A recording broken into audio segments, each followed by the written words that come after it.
तो फ्रेंड्स, आज मैं आपको बताऊंगा उपधारणा के बारे में। यह साक्ष्य अधिनियम का एक महत्वपूर्ण शब्दावली है, जिसमें साक्ष्य अधिनियम में 3 प्रकार की उपधारणाएं दी हुई हैं। सबसे पहले उपधारणा क्या है यह बताऊंगा। उपधारणा जिसे इंग्लिश में प्रिजम्पशन कहते हैं,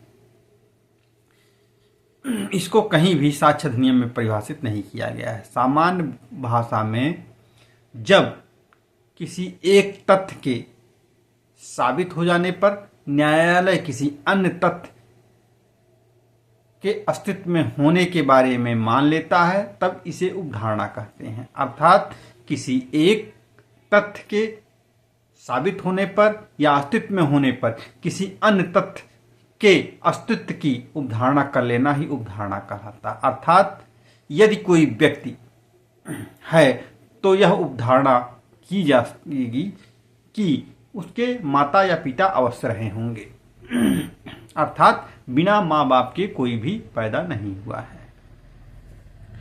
अब साक्ष्य अधिनियम में कौन कौन सी उपधारणाएं हैं इसके बारे में जान लेते हैं। साक्ष्य अधिनियम में 3 प्रकार की उपधारणाओं का उल्लेख किया गया है। पहला है मे प्रिज्यूम, अर्थात उपधारणा कर सकता है, जिसमें यह बताया गया है कि जहां कहीं भी यह शब्द उपधारणा कर सकता है दिया गया है, वहां न्यायालय को यह विवेकाधिकार दिया गया है कि उस तथ्य के बारे में उपधारणा कर ले या ना करे, या उस तथ्य के बारे में और सबूत की मांग कर सकता है, तब उसकी अस्तित्व के बारे में वह मानेगा।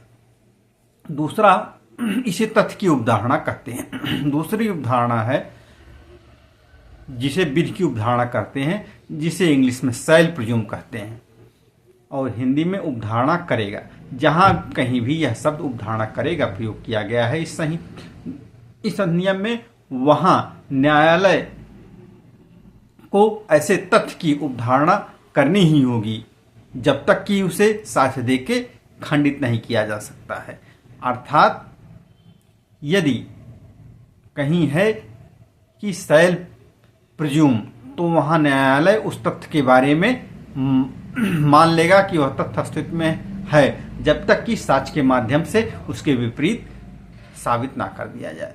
तीसरा है कंक्लूसिव प्रूफ, जिसे निश्चायक सबूत कहते हैं। इसमें है कि यदि कहीं भी कोई तथ्य, एक तथ्य का अस्तित्व दूसरे पर निर्भर करता है और यह साबित कर दिया जाता है कि वह तथ्य अस्तित्व में है, तो दूसरे तथ्य को मान लिया जाएगा। अर्थात यह मान लिया जाएगा कि दूसरा तथ्य भी अस्तित्व में है। इसे निश्चायक सबूत कहते हैं, और इसके विपरीत साक्ष्य देके इसे खंडित भी नहीं किया जा सकता है। अब मैं सभी को एक उदाहरण के माध्यम से बताऊंगा, तब आप समझेंगे। मे प्रिज्यूम का एक अच्छा उदाहरण है।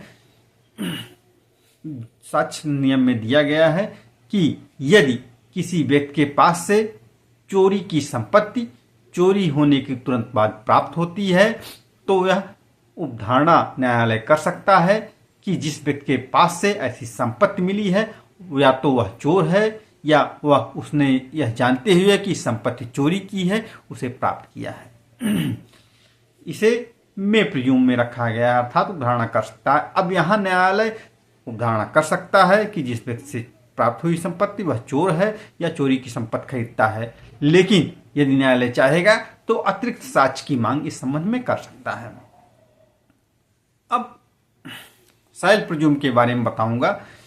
इसके बारे में है कि यदि किसी व्यक्ति के बारे में 7 वर्षों के अंदर ऐसे व्यक्तियों द्वारा नहीं सुना गया है जो उसके जीवित रहने पर अवश्य सुनते, तब न्यायालय यह उपधारणा करेगा कि ऐसे व्यक्ति की मृत्यु हो गई है।